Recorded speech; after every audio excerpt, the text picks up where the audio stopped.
The day's finally come. I am sending the ECU back to Femto. I'm going to be doing a swap from BM3 to MHD Plus. I've been talking about doing this for a long time. The fact that MHD Plus has reflex integration is huge to me. And if you guys don't know, the whole new like BM3 custom ROM V2 rev board 2 whatever, it requires you to get a new reflex harness because the rev 2 board replaces the reflex, and you guys send your ECU back to Femto.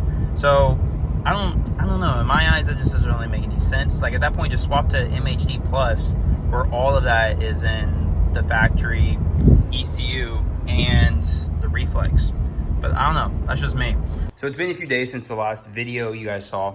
I'm pretty much just waiting on parts at this point, waiting on the ECU to come back. It is now Sunday, so it should be at Euro Performance tomorrow, and then it ships off on Tuesday, the 12th, whatever the 12th is, Tuesday or Wednesday, and then the ECU is off, but it's already out. But I did get some new welds. I really wanted these the first time I bought welds, but I kind of cheaped out, and I didn't. So I already kind of unpackaged them here. So I went and bought some Bead-Locks. Super excited for these. Now I'll be able to lower the tire pressure in the rear. Plus, I just low-key like the way these look more than what I already have. They're more black. I feel like all this chrome back here, like it's nice, but I really like the Bead-Locks, just the way they look, the way they perform. I like everything about them. So I bought some Bead-Locks, and like you guys might be curious how Bead-Locks actually work, because I had no idea. So this is the ring, and you use bolts to bolt into there, and there's the little, whatever that piece is called, that grips onto the tire. So that goes onto there, and you can see there's the other portion. So it locks basically part of the tire inside of there. Let me show you, I have some tires right here. Oh, might be kind of difficult, but it locks the edge of the tire in between those two. But the thing I was curious about is the other side. So this side, it looks like it just sits on there normally, which I thought was kind of wild. I figured a bead-lock, you would want both sides basically bead-locked, but I guess not. So today I'm gonna try and work on raising the car to get those welds off. My only concern with these is I want to sell the TEs. So being that this car is going to be fully just race car, I don't care to keep the TEs, and I'm thinking about selling them. The only thing that comes down to is the front. What's the front going to look like? Because I'm going to have a carbon fiber hood. I do have a tracking number, so it is officially on its way. I don't have an ETA though, but it says it's in en route to destination. So it's coming. I don't know when.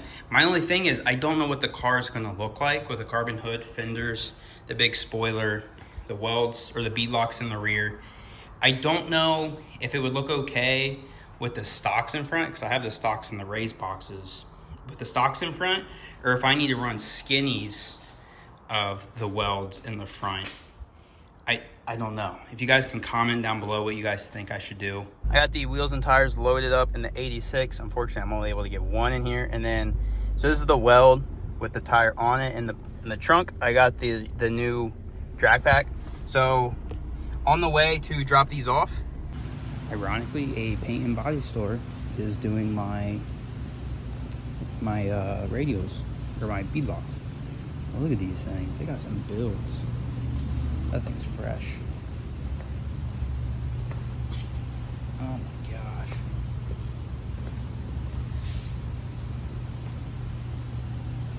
$370. I don't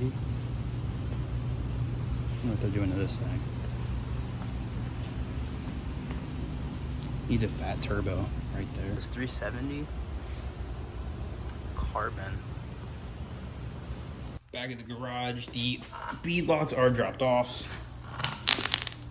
Bead-locks are dropped off, and I wanted to weigh these welds real quick. I know online it probably says how much they weigh, but out of curiosity, I want to see what they weigh. So 61.6. So that's these welds with the Mickey Thompson ET Street SS's. 61.6. And then I should be getting the other ones back tomorrow. I'm actually getting the hood tomorrow, which I guess you guys will see that next. Well, my hood's here, but I have no idea how to open this thing. You can see it in there. It's pretty well secured. The box looks dang near perfect. Or crate, whatever. Like, I started picking it up here.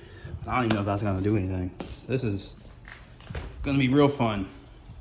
I also have like a 1,000-word assignment I'm working on right now, so that's cool too. This thing is nuts. So active vents, and then these are active, and then that whole thing. And you can see the turbo like right there if I put it on.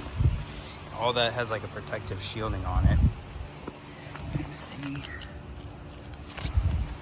This thing is dope. It looks great too. Like, it looks so good. Old hood is removed. It was super easy. It's actually really light. And new hood is installed. I already went ahead and removed all that stuff. That was these things.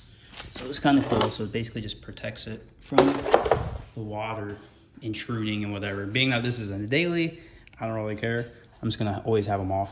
So got it reinstalled. The only issue I'm having, I already lost what I was doing. So this thing. So you can see right here, it kind of like this one. There it goes. It bezels out or whatever.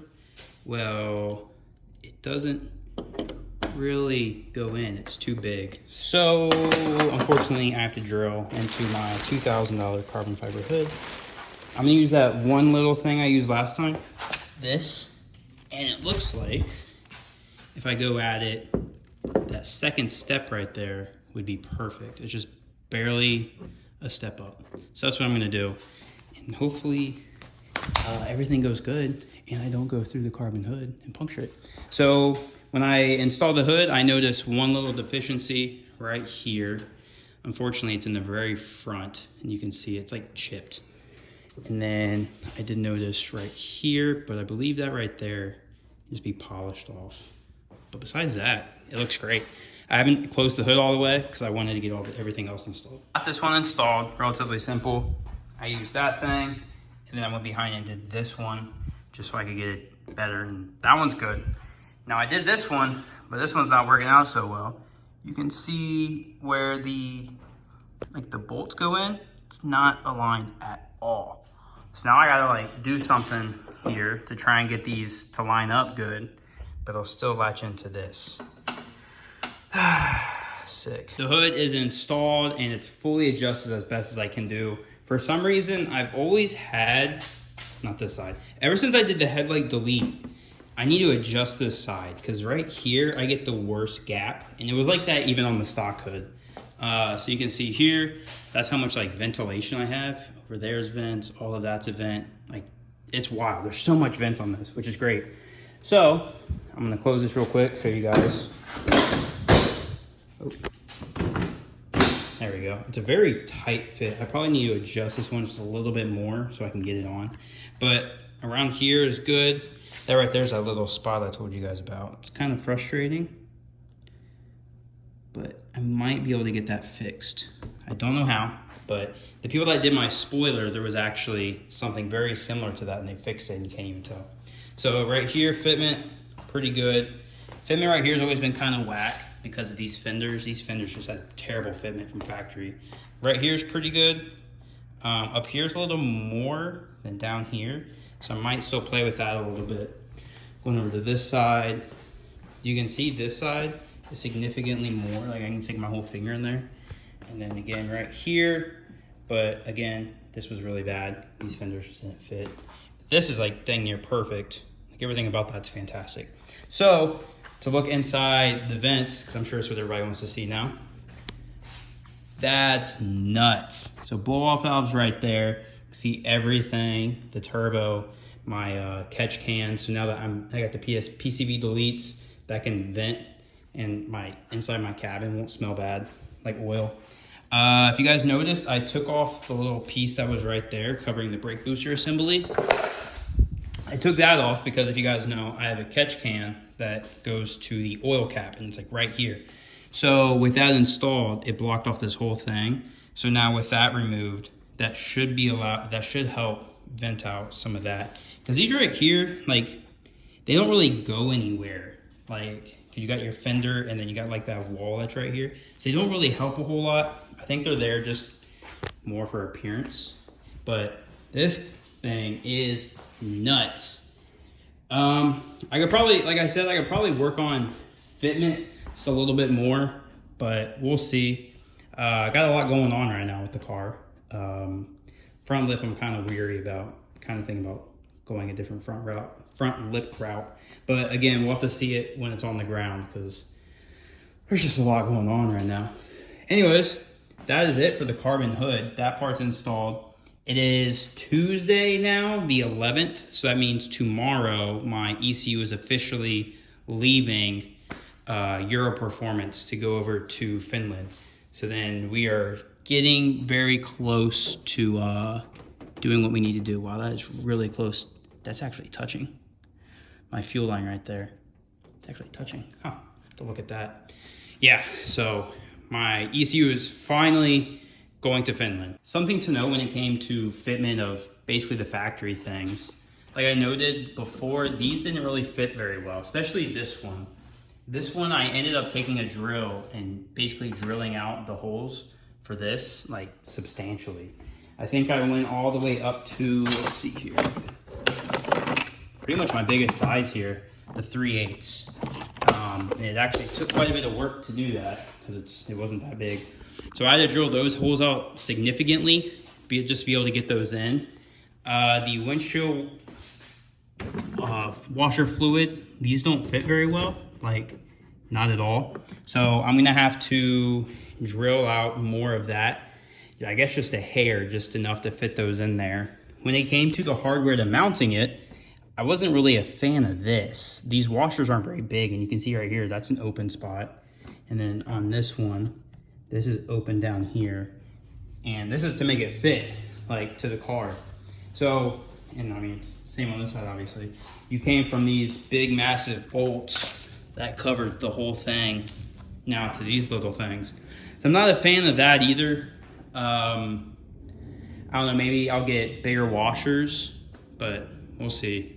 I feel like they could have improved on some areas, but again, this is like the rep version. This is the carbonized hood, not like the Varus hood. So obviously some spots are gonna not be as superior as others. That's where I'm gonna end this video.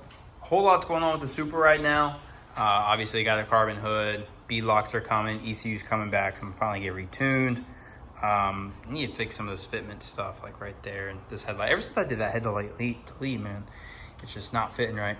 But that's where I'm gonna end this video. The next video is either gonna be some GR86 content, or it's gonna be I got the bead-locks back and the ECU back. Don't know yet, but stay tuned. I'll catch you guys next video. Peace.